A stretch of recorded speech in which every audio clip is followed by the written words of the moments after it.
పెరుగుతున్న జనాభా అవసరాల ముందు పచ్చదనం నిలదొక్కుకోలేకపోతోంది. కాలుష్యం పెరిగిపోతుండటంతో వీటిని తట్టుకునేందుకు చేపడుతున్న ఎకో ఫ్రెండ్లీ ప్రోగ్రామ్స్ అంటే చెట్లను నాటడం, పర్యావరణహిత వస్తువులను వాడటం మొదలైనవి చేసినా సరిపోవట్లేదు.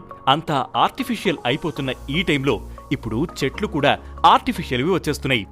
ఇప్పుడున్న కాలుష్యాన్ని తట్టుకుని మళ్లీ మనకి ఫ్రెష్ ఎయిర్ రావాలంటే ఈ ఆర్టిఫిషియల్ ట్రీస్ తప్ప మరో ప్రత్యామ్నాయం కనపట్లేదు. మెక్సికోకి చెందిన బయో అర్బన్ కంపెనీ తయారు చేసిన ఆర్టిఫిషియల్ ట్రీ కాలుష్యాన్ని ఎంతలా పీలుస్తుందంటే దాని రిజల్ట్ 368 చెట్లతో సమానం.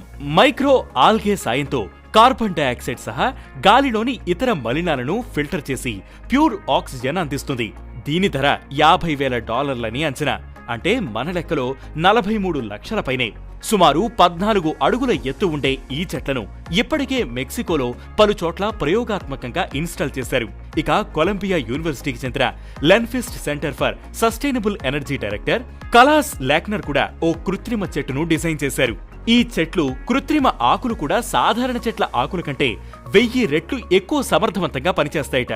ఈ తరహా చెట్లు ప్రపంచవ్యాప్తంగా 1 కోటి నాటితే ఏటా 3.6 బిలియన్ టన్నుల కార్బన్ డయాక్సైడ్ ను తొలగించవచ్చని, ఆ సంఖ్య 10 కోట్లయితే మొత్తం కార్బన్ ఉద్గారాలనే తొలగించొచ్చని లాక్నర్ పేర్కొన్నారు. వీటి ధర ఒక్కోటి సుమారు $20,000 ఉంటుందని అంచనా.